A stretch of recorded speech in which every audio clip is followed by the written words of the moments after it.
Alam niyo yung fantasy na kunwari may jowa kayo, tapos may makuha kayong letter, tapos all it says is, arrive at this date, time, and place, and wear this.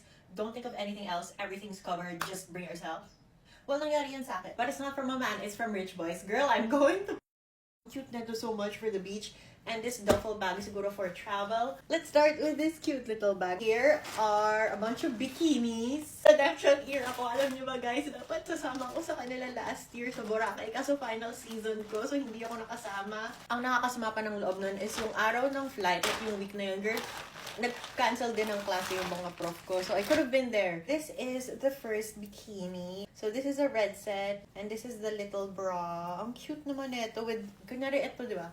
This one is so pretty. Nakita ko to actually sa post nila. I love the pattern. Another triangle bikini. So, ang cute ng set na to. Oh, perfect! Kapag nakakain na ako, we have this cute little one piece. Super, super flattering. This one is so pretty. And this one kasi has a little triangle pattern. So, para ka lang naka-bandana. Tapos, trust the top and trust the people around you na hindi ka nila hahatakin sa likod.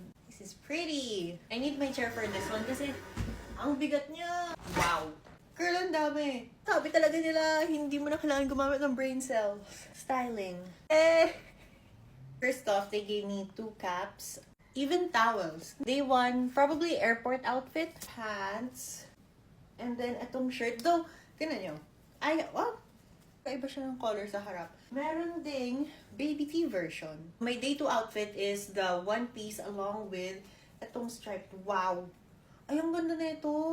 Tingnan niyo yung tela niya. It's sheer. So, maganda siyang cover up when you're like going sa beach. Ito yung back niya. These shorts. Trial run. These are so cute. Day 3 ko is gonna be the floral bikini. Tapos, ito yung tank top ko. Have the life you want. Ang cute ng mga shorts na to. Buti ang dami nilang binigay. Thank you guys so much. I really love number 4. Day number 4. So, yung pants, matchy siya dun sa bikini top na tube top. So, I'm gonna wear yung bikini bottoms with these pants. And then this thing on top. And then for my day 5, you have this shirt with this short set with this cute little hoodie. Ang ganda ng color. I feel spoiled. I feel very, very spoiled. And we have extra pieces then. Speed run kasi paubos na yung 10 minutes ko. The shorts for cover up. Cute little summer tank top. Ang cute nito. We have a blue tank top, baby tee, and body tee. Gusto ko i-try. This will be a top I'll be wearing kapag hindi pa ako nakakakain.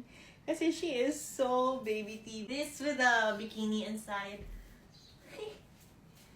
Summer ready. Prepare to be sick of me. I will be enjoying this trip so much and you will be sick of me. Bye guys.